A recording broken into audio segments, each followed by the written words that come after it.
Women aren't born warriors, we become them. And the road to becoming a warrior is bumpy as hell. Each week, I'm interviewing women who, through tragedy and triumph, are leaping for greatness. Get ready to unleash your inner warrior. I'm Liz Svatek, and this is Conversations with Warrior Women.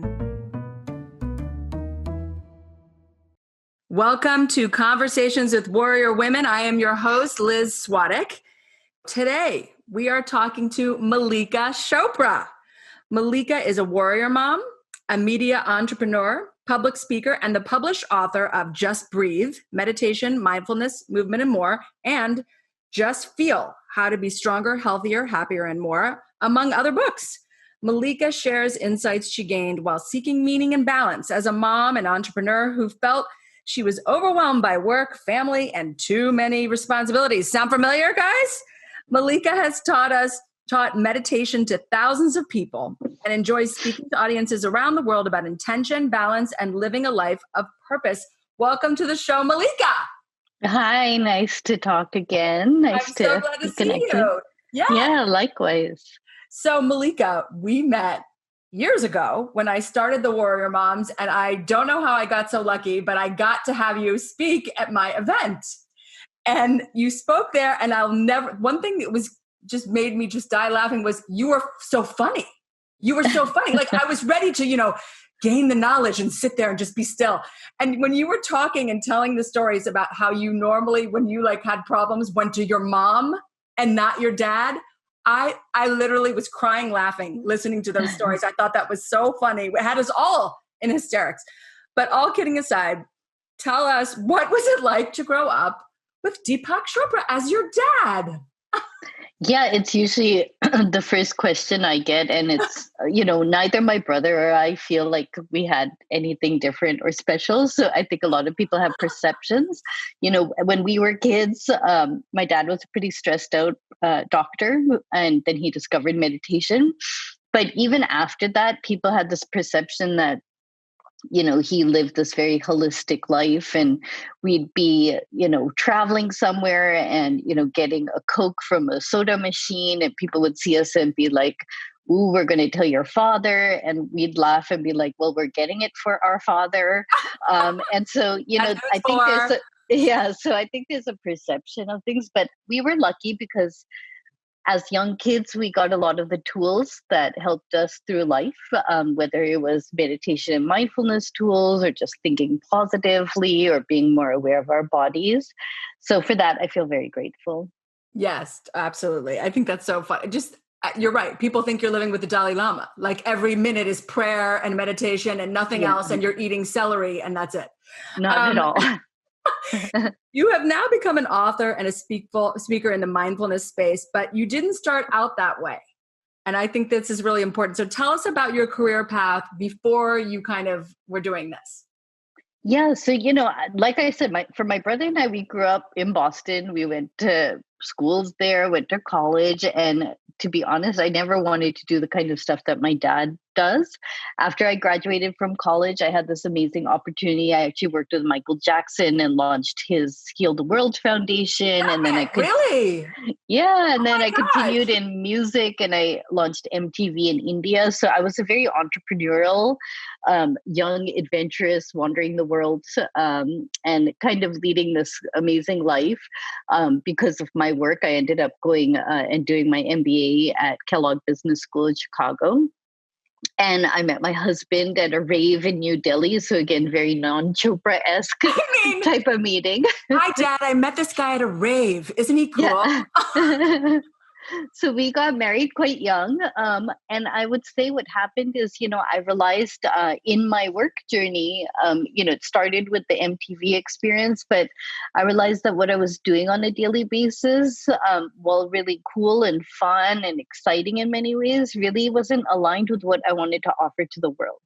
And so, I call it my somewhat messy journey to purpose, peace, and joy.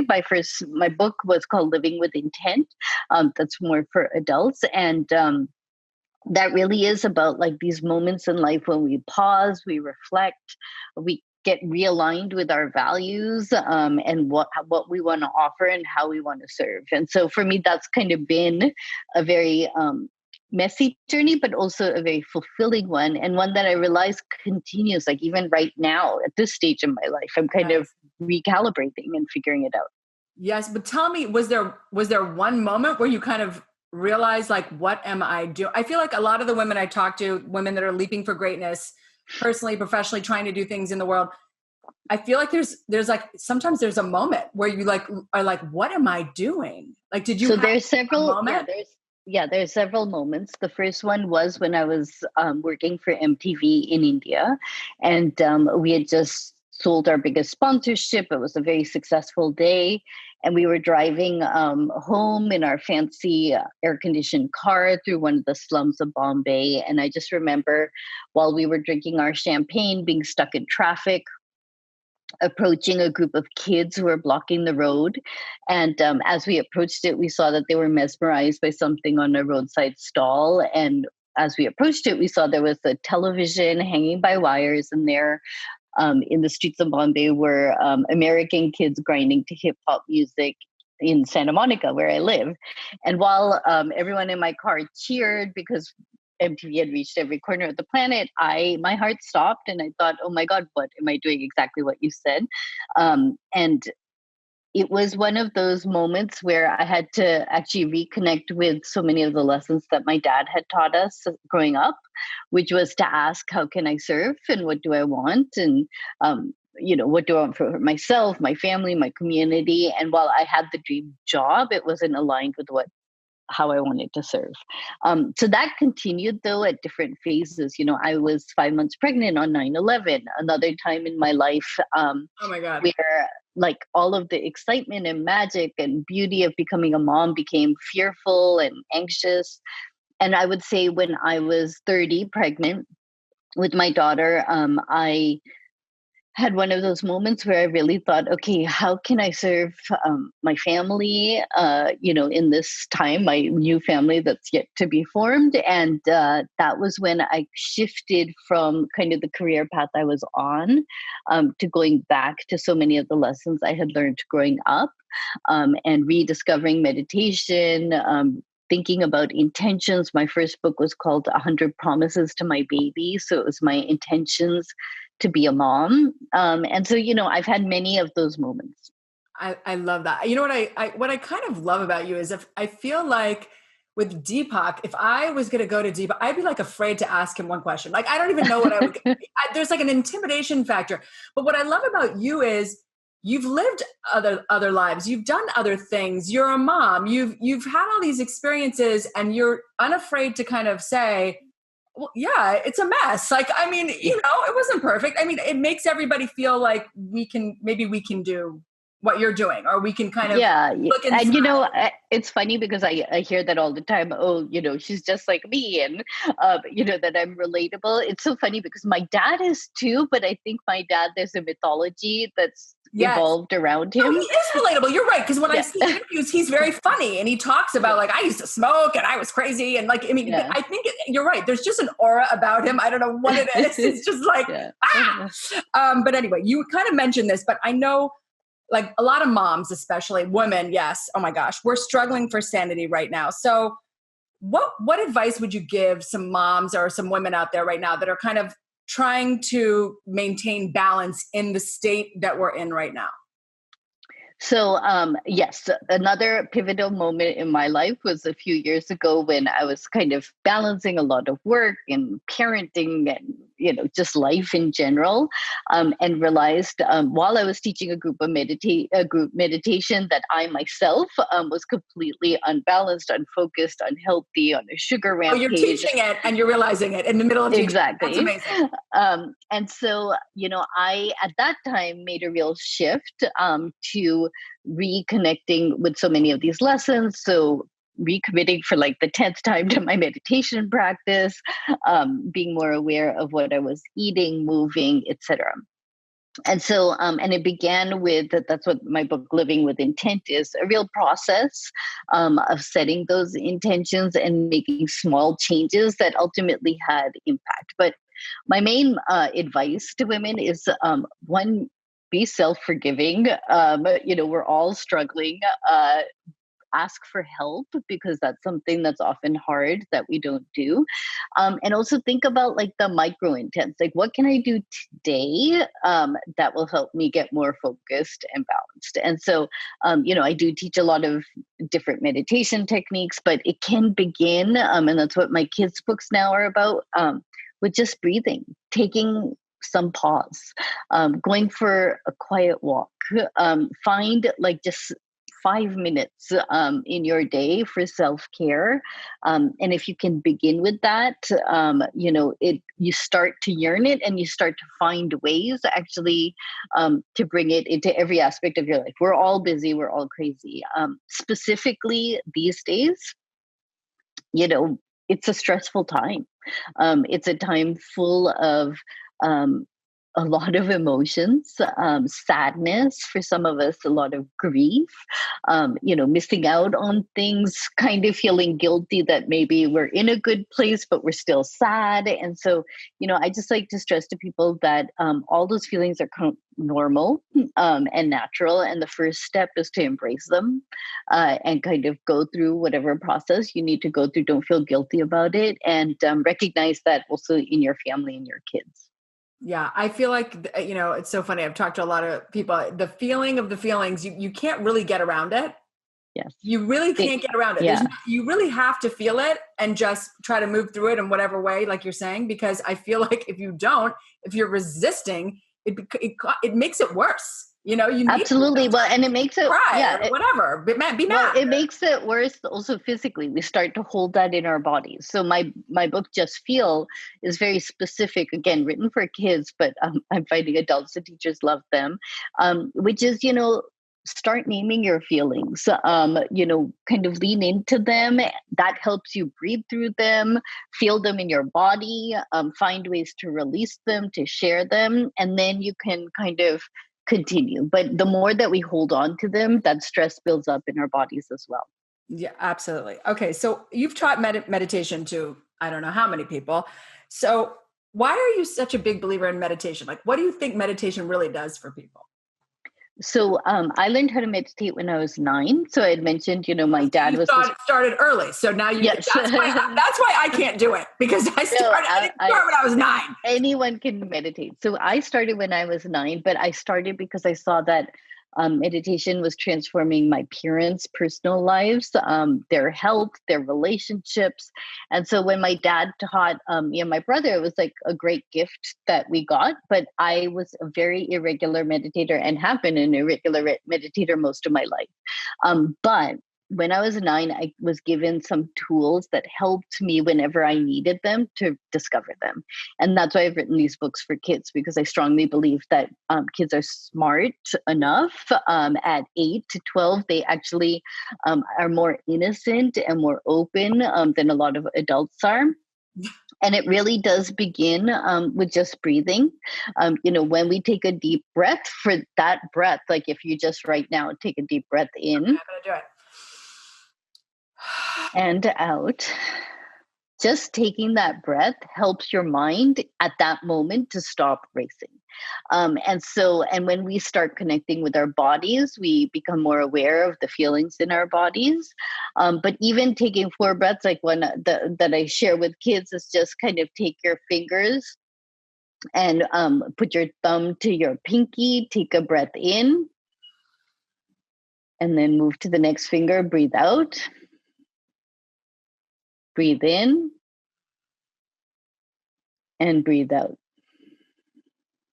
And then you can move to the other hand, but that's a way to connect with your body, to take breath. But you will notice just by taking those 2 deep breaths right now, you pause.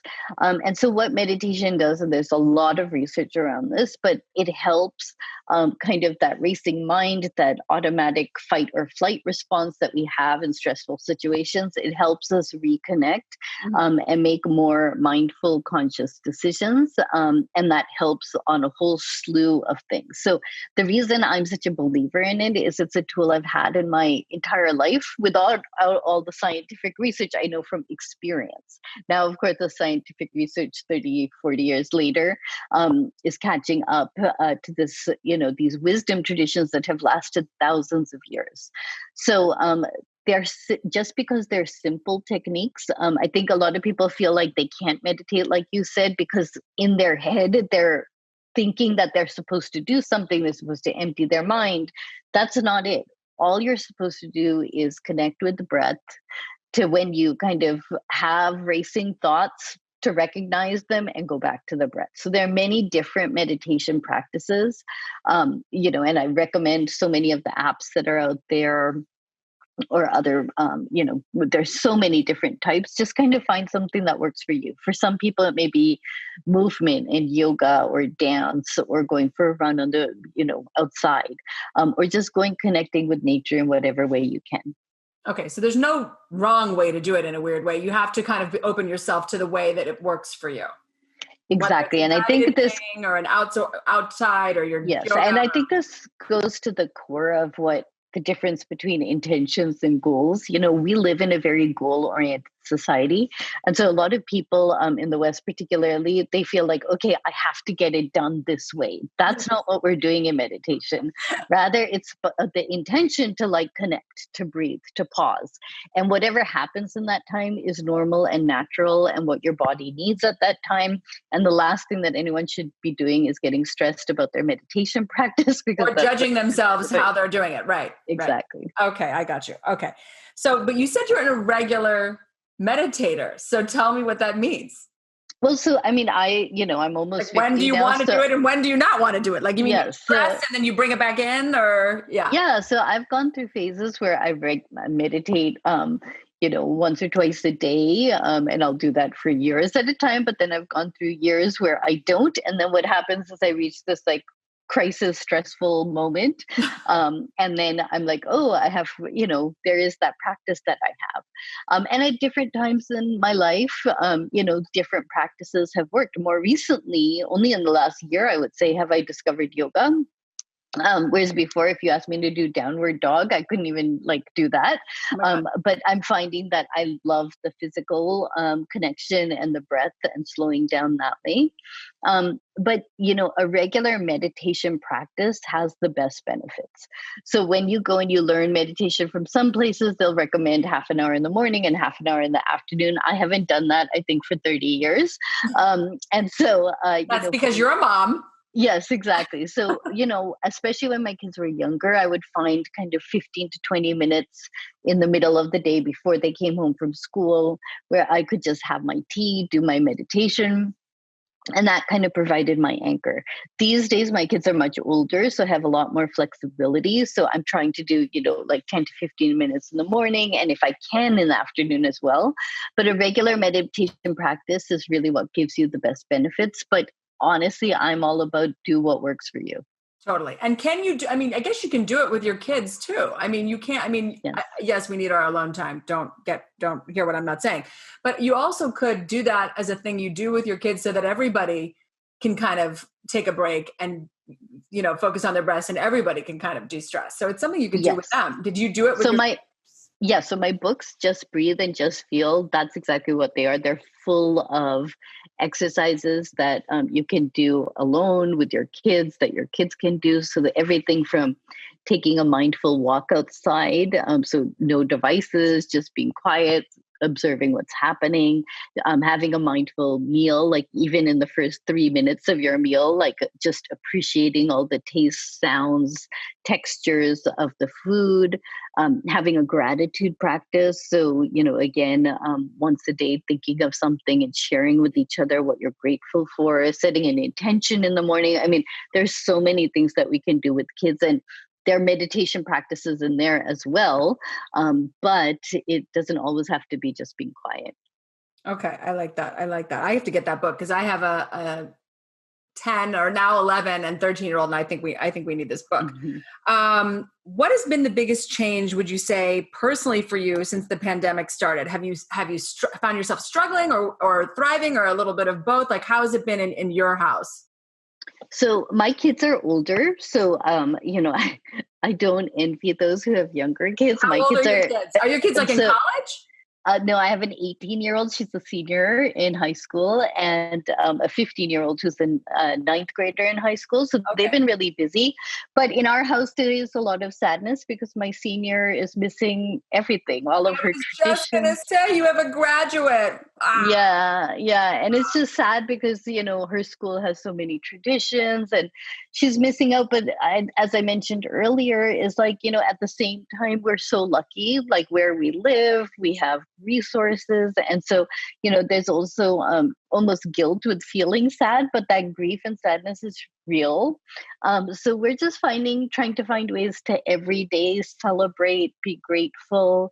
She can't see her friends in the same way that she thought she would be. And she's a very social being. My other daughter is more of an introvert and loves her video games. So she's having a ball because she's connecting and playing video games with her friends, and that's the way they connect. So I think this time for me and my family, and my husband is home, which is a whole new world because he travels most of the time. So we're also trying to he's there all the time. Exactly. And he has, normally he's gone 50% of the time and now he's here 100% of the time. So that is also requiring recalibration. And so, we're all figuring it out, but I'm making a real commitment, particularly in this time, to go for walks, to do a yoga something every day, and to meditate. And also my habit is to kind of go really into sugar. And so for me, it's also kind of finding the balance of like not having, a chocolate cake every single day. Which is hard. Yeah, exactly. That takes that's what you want to do. Not have it every day. Yeah. That's amazing. So you mentioned this a little bit. I was going to ask you about this actually. It is hard being home with our significant others, even if they have been home. I mean, yours travels all the time, so that's a big change for you. Mine usually went to an office, so like now he's home. And I found that we kind of rearranged the house. I said, well, no one's coming to this house. So if I want to put a ping pong table in my living room, who the hell is going to stop me? Nobody. So we've commandeered the guest room for him as an office. We've commandeered the den for me as an office. And I found that like having our own little spaces, even mine's not even a room, it's a corner. I don't even get, but it just, everybody has their place they can retreat. That seems to be helping. Is there anything else you think kind of could help couples right now? Because I know it's kind of hard, like just being with each other all the time. The walks definitely help. Help. But is there any other advice you have for couples that are kind of like, we've done the same. Like he's kind of, I'm sitting in our bedroom. He's has his little room downstairs, and then our kids are studying. Everybody's on Zoom all day long. So I think giving each other space for sure. I definitely think exercising and letting out a lot of the stress and like what's just building up. And that's important, I think, for everyone. Yes. Of course, by nature, the laundry and the dishes, and I end up all day long just doing that in between my calls, and that has created a lot of stress and tension. And so, I think I'm also articulating more how much I need help from everybody, giving chores, and rather than just trying to do it myself and feel angry at everyone, I am actually really making an effort, even if they get annoyed, to make them do it, because it's just, at this point, we can't do it all. 100%. I actually ended up ordering that one potato meal service because I was like, these kids are old enough to cook, and they had never really cooked, but guess what? They're cooking. So it's nice for me. Yep. And we did this. We did the same. And and my 18-year-old, it's great because she'll hopefully make it to college. And so, but she's been cooking 2 to 3 meals a day with those services as well. It's great. Yeah. I think that's a great thing, just to take that. I mean, it's so funny, just taking something out of the routine, like having your kids even take on one of the tasks, just like taking it off your list. It makes me feel so much better. So that's such good advice. So your new book is Just Feel: How to Be Stronger, Happier, Healthier, and More. And this is for kids. This is a kid. Now, my favorite book in the world that you wrote is Living with Intent. I actually go back to that often because it has, you're right, like a diagram in there. It has actual ways to, like, when you're feeling out of balance and you're feeling kind of like you don't know what you're doing in your life, you can go back through there and check in with it, which I really like. So I go back to it a lot. So I love it. Thank you for that book. So this new book is for kids. So what age kid do you think this book is for? Yeah, so I wrote Just Breathe and then Just Feel, and I have another one coming out next year, which will be called Just Be You. They are books for kids 8 to 12-year-olds. Okay. They're illustrated. They're full of just one-page lessons, which are very practical. And what I'm finding, and like I said, I learned at that age, which is why I feel like kids at that age can grasp and do these things by themselves. But they also are turning out to be great for parents, teachers, librarians, mentors, because they're just full of exercises. And they're really simple. They are like the, hand breathing exercise that we talked about, how to do a mindful walk, how to take 10 mindful steps, how to connect with your body. So you can think of Just Breathe as really just the meditation, mindfulness exercises. Mhm. Just Feel is really about social and emotional intelligence, about grit and resilience, and actually things that a lot of us are dealing with right now. Oh my God, it The couldn't be a better time emotions. to read that book, Malika. Oh my God. Yeah. Thinking about what does it mean, the difference between being alone versus lonely, how to reach out to people. So that is much more, I would say, the mental and feeling side of things as well. I think people don't realize I have one of those daughters who's a super high functioning, like just take everything on in the world and happy, happy, joy, joy. And it wasn't until I started saying at the dinner table, let's go around and say where we are on a scale from 1 to 10. And one day she said, I'm a 2. And I swear I almost fell out of my chair. I didn't Yeah. even know that she Yeah. was struggling, or, sometimes you don't know with kids, like kind of where they are. So what's your advice, like dealing with kids right now? Like, how do we I know this book is a great way in. It's a great way in. But like, how else do we kind of access like their feelings right now? Because I just feel like some of them are very good and they'll just tell us, right? I miss my friends. This is hard. But I have one like your daughter too, he's on the Fortnite and could care less what day it is. Doesn't care. Happy as a clam. But my daughter, it's harder because like she's kind of I think she's trying to hold it together for me. Well, so yeah, I think it's really important to recognize that each kid expresses themselves in different ways. So even my younger one, who is on the computer all day and playing video games, she's also really lonely, and that's just the way she's kind of doing it. She's going into a shell, whereas my older one, who's more expressive, actually just cries it out and then moves on.